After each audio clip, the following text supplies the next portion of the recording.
That looks somewhat better, right? Yeah, sure. So like, yes, first of all, I'm in a different place. And second of all, it's gonna be very echoey because I hate myself. And third of all, welcome back to another installment of My Mental Illness Hates Me, and I hate it right back. Which is what I think I'm actually gonna start calling it that, as you can probably tell from the playlist title. So as you can tell from the title, this video is about how my anxiety affects my perception of things. I would say yours too, but everybody experiences anxiety differently.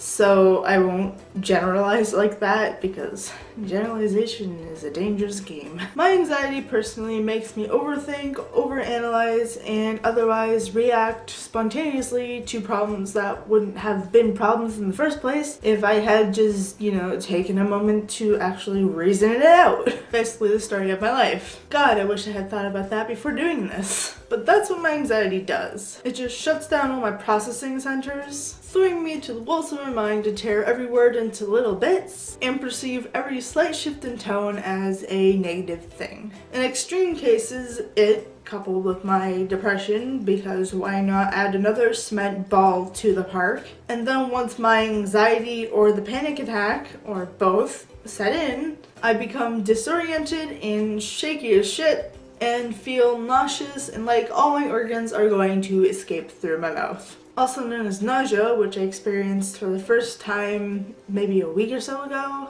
It was wild and definitely caught me off guard. Probably because it was 1 in the morning. I love anxiety so much. So much. Don't you? It's so fun. So fun. Of course, my meds make this easier to manage, but before that it was pretty bad. And as I mentioned, it still catches me off guard on occasion. I had to take the semester off, as you probably know if you've been watching my videos, because as soon as the days started getting shorter, my seasonal depression came back, and it brought a friend that decided it was going to absolutely smack the shit out of me. Woo! It was like completely out of the blue, so I had literally no time to prepare, and it basically fucked me over. I almost didn't even go to this thing called the Night of Excellence, which is basically just a fancy term for congrats, you're slightly better than some of your peers at this subject that you'll never use again. Which I literally, yes, I just did read that completely off of the script. Because my anxiety was in full smackage mode at that point. What are you doing? What are you doing? He's just like running around the house. Okay. I did end up going. I just didn't end up getting up on stage because I knew that as soon as I got up there, I probably would have burst into tears, and I decided I didn't feel like doing that in a gymnasium full of parents and other students. That and everyone was dressed fancy, and I was literally wearing sweatpants and a sweater.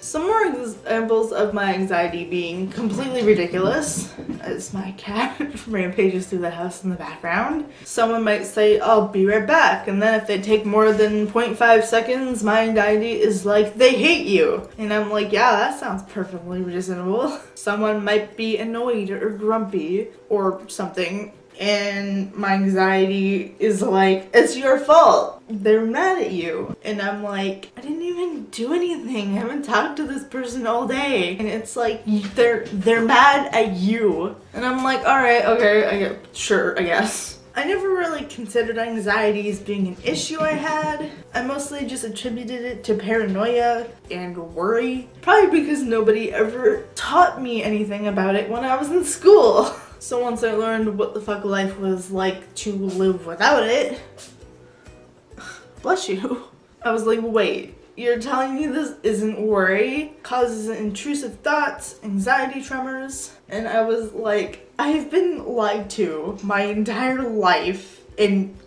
I had no idea. And we started looking for treatment for it since. Unfortunately, it still takes me time to kind of like actually realize that, oh shit, I'm having an anxiety attack, or oh shit, I'm having a panic attack, or oh shit, I'm having both.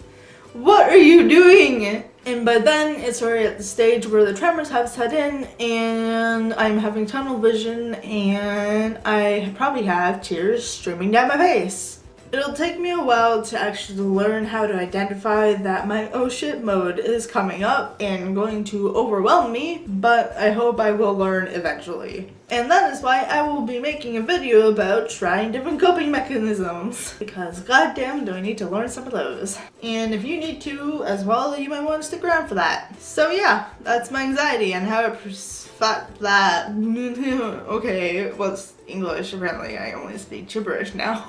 So yeah, that is how my anxiety fucks up my perception of things. I'll be talking about my depression next, which will probably be a more serious video since I've dealt with it longer and still am. Fuck you, depression. So stay tuned for that too if you want to.